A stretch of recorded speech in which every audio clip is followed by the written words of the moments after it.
Greetings from Costa Rica. I hope you, your family, and friends are all doing well. My name is Matt Rosensteel. Today I'm joined again by Julie Wellbrock.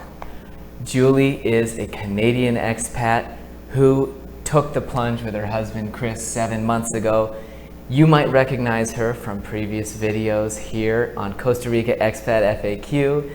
We couldn't get Chris today. No. He does not like social media, and who can blame him? But anyhow, we're going to talk to Julie today about her experience over the first 7 months living here in Costa Rica. Right. You moved here in October 2019. Correct. Today is May 11th, Yes. 2020. We're in the midst of the coronavirus pandemic. You've had probably one of the most unique experiences moving down here. Today we're going to talk to Julie about a range of topics. First of all, sort of what kind of routines she and Chris have fallen into, maybe also before the crisis as well. And during, okay. Some of the accomplishments and obstacles you faced in Costa Rica here, what big achievements you've been able to get done. Next, you purchased a condo. Would like to talk to you about the pros and cons of a condo, specifically for my clients, to help them weigh those factors. And then finally, we'll talk about the pros and cons sort of Guanacaste, this region where Chris and Julie have settled, the northwestern province in Costa Rica. If you have any questions, feel free to send me an email to matt@cbtamarindo.com.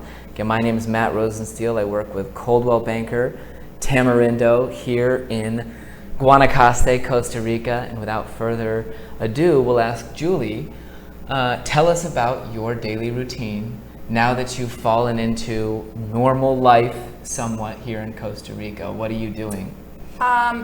So like you said, well, it has been 7 months since we've been here. So our main goal wasn't to get into a routine right away. It was just to do some fix-ups that we wanted to do and sort of take our time, because there was no set agenda or timeline, which was nice. That's the whole idea of being here, right? Yeah.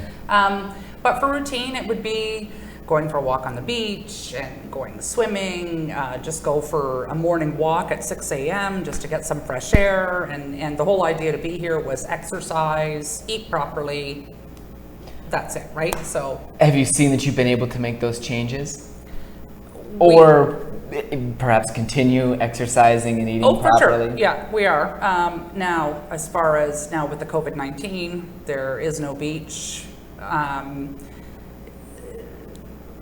We both think we probably gained about 10 pounds just because it's just like, it's that whole atmosphere at first, right? Yeah. It's everywhere. It's not just here. It's how long are we going to be locked down? How long are we not allowed to drive certain times? How long are we, that kind of thing. So it's and then I think with that, it unfortunately becomes the new norm. Yeah. So we're trying to break that habit again too, and just say, okay, we're here in Costa Rica. We're not back in Canada where it's the coldest day today in 80 years, and it's May 11th. You know, so we're in a place that we should be getting out, walking. There's nothing stopping us from doing it. So but I think it's just all up here.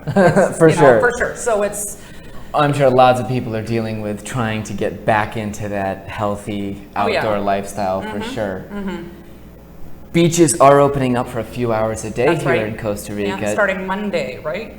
Okay, it's on Monday, the 16th. Yeah, absolutely. So 5 to 8 a.m., which is good, because if you're up at 6 a.m., go for a walk on the beach and perfect, so. That's one of the components I think that most retirees add to their lives here.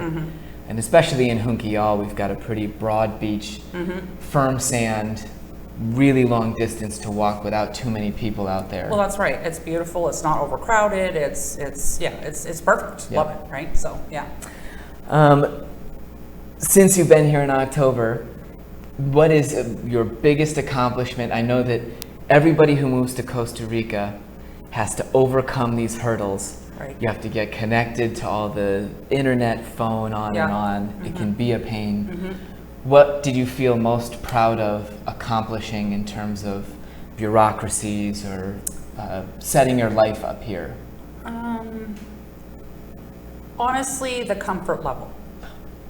So I think even the first couple of videos we did, we were saying we have to get more comfortable and feel more a part of, even if it's a small amount of the community, you know, just feel like we're not strangers all the time. And we feel a lot more comfortable now. Great. So it's practicing our Spanish all the time, even though we're not experts by any means, you know, but even simple things like going grocery shopping and speaking only Spanish, even if it's only 10 words you're using, it's an accomplishment, right? So we feel like we're making the effort, and no, we've just noticed that people know our car again, and you know, they wave at us, and we could be in Paraiso, and it doesn't matter who it is, they're always waving, and just it feels like home now, you know, like really like home. So great. Yeah, so we love that part, love it. And that's very difficult to have happen. A lot of people come and culture shock takes over.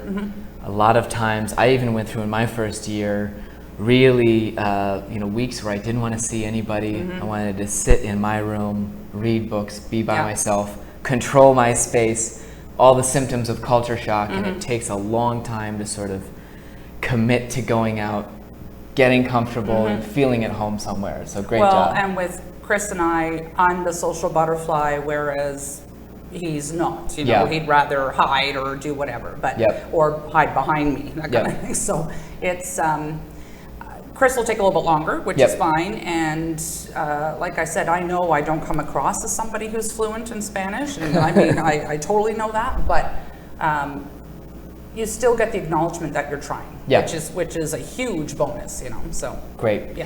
Yeah, the last time we spoke, you had probably 2 or 3 months under your belt when we did a second interview.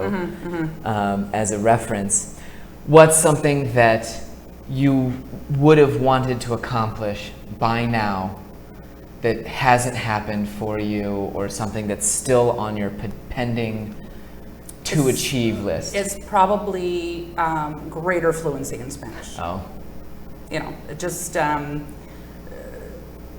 you almost feel, and Chris will say this too because he is so shy, he said he almost feels like a letdown, you know, like he's been here for a certain amount of time, you know, and he's still not able to carry on a full conversation in Spanish or whatever. Now, we're, like we've said before, we're big into learning Spanish because we have heard quite a few expats here who are under the impression that they're more entitled than the people who live here, you know. So, you know, I think we get more angry listening to that now. But I mean, we always did, but now more than ever, because it's like, come on, guys, especially during what's happening now. There's no excuse not to try and learn, you know.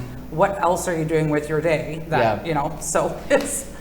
Well, 7 months of trying, I think pretty much everyone is in for a reality check with language fluency. I even remember coming down here feeling confident with my functional Spanish. I had 4 years of high school, 4 years in college, a semester abroad. I worked in a lot of places where I was speaking with Mexican Americans, Guatemalans, etc. And then I landed in my host community for the first 2 years.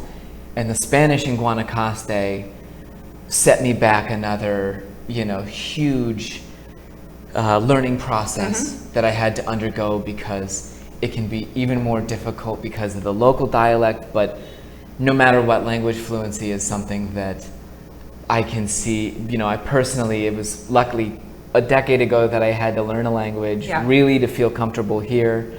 I got there. I never want to learn a language again. I know.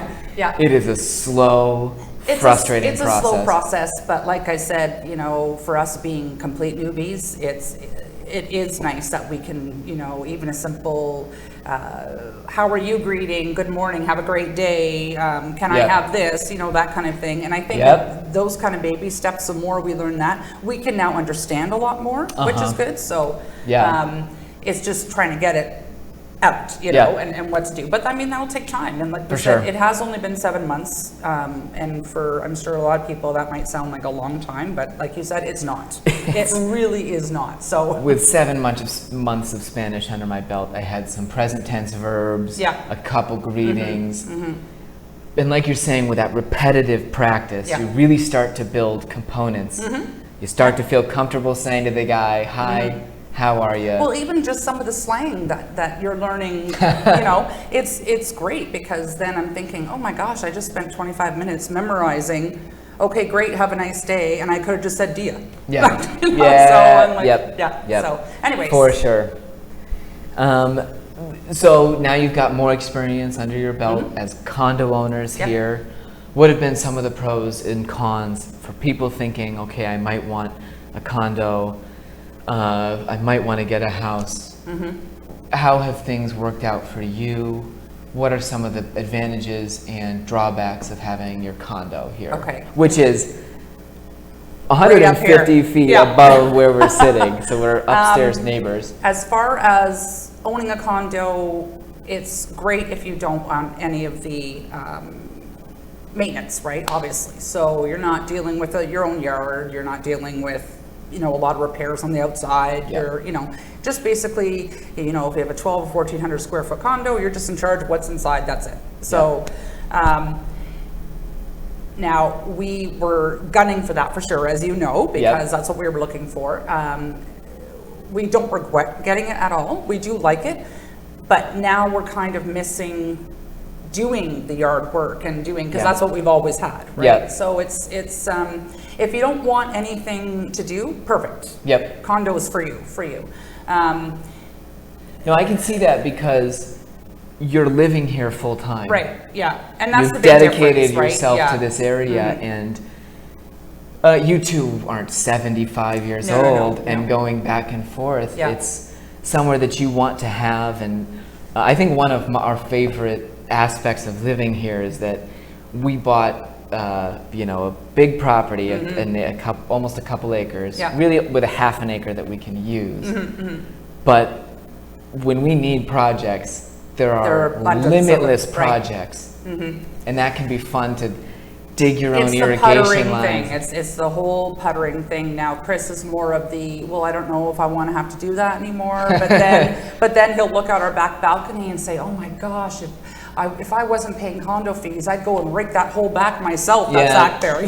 So absolutely. It's just like, it's the whole puttering and I don't know, it's maybe, well, as you know, probably in a couple of years, we do want to buy a lot and build a house. That's something that's probably only the same square footage as what we have. Which isn't, it's not huge and it's not too tiny. But it's the outdoor space. It's the outdoor space. Yeah. So, and then it's our first time living in a condo ever. Okay.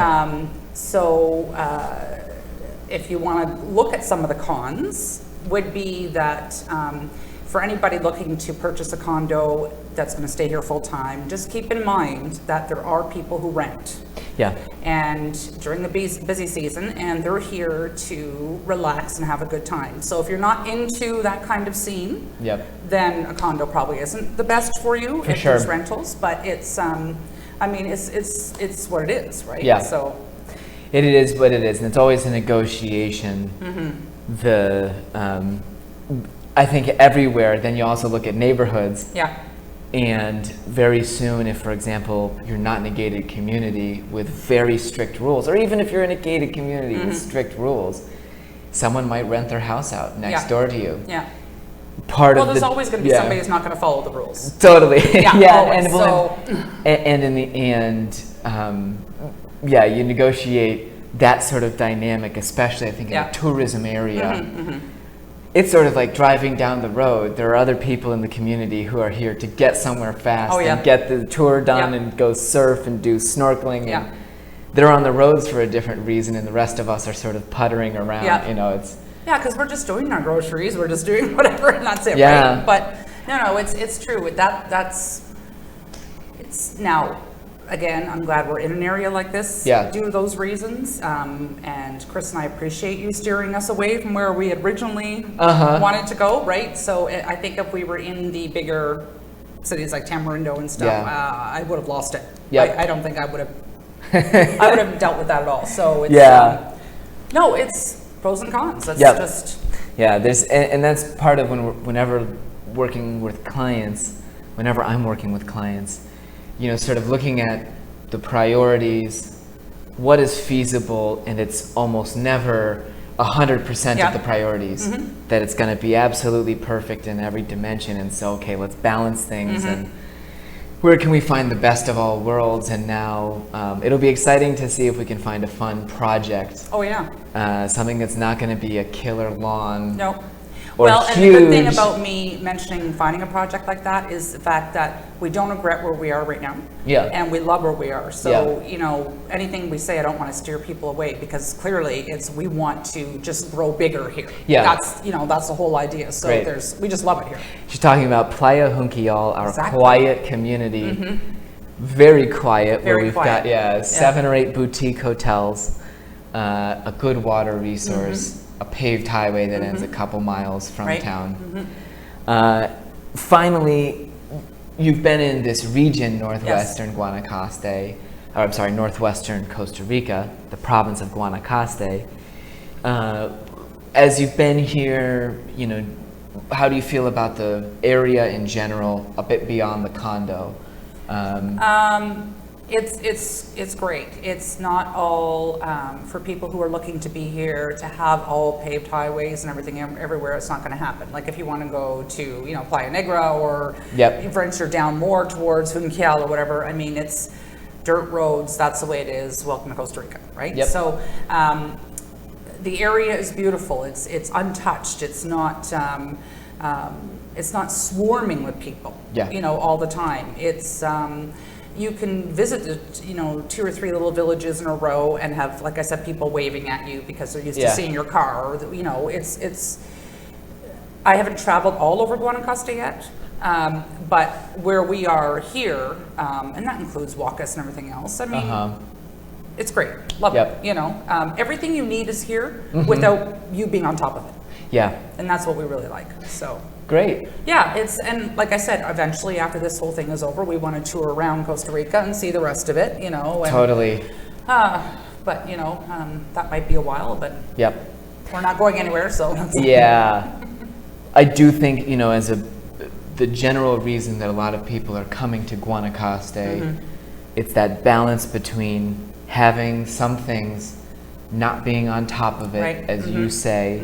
We've got space between communities and a lot of very small communities that really have this function where, you know, lots of people still know each other. Absolutely, and they feel each like have their small own towns. unique charm. Yep. Like it's not like a cookie cutter little community each where you go, you know, they're all different. And it's, it's just, it was a joy. We love it, absolutely love it. Great, So. well, I'm glad to hear that. Yeah.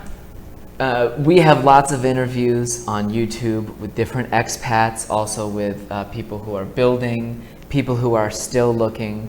Feel free to look around my channel so that you can find other testimonies, just different people talking about their actual experience.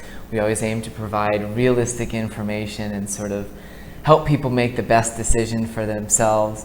Man, I'm looking at my haircut and realizing we need this lockdown to end, or I need this lockdown to end. Sorry for the curliness, Mom. As a quick summary today with Julie, she's a Canadian expat who's been here 7 months now. Yep. We spoke with her and her husband, Chris, when they first arrived, also a little bit afterwards, and now they're 7 months into their life here. We talked about their daily routine, going down and walking on the beach. We looked at some accomplishments, obstacles, different things that have been difficult to, especially gaining that level of language fluency that you probably had dreamed of, but oh well, it'll come. Make the effort. Yeah. Finally, we talked about the pros and cons of condo living and the region in general, Guanacaste, which is in northwestern Costa Rica. If you have any questions, feel free to send me an email. My address is matt@cbtamarindo.com. I'll have that in the description of the video. Thank you very much for watching. And of course, thank you very much to Julie for joining me once again here. It was an absolute pleasure. I appreciate you sharing your experience. You're welcome. Thank you. Have a great day. Take care. And we look forward to seeing you in Costa Rica as soon as possible.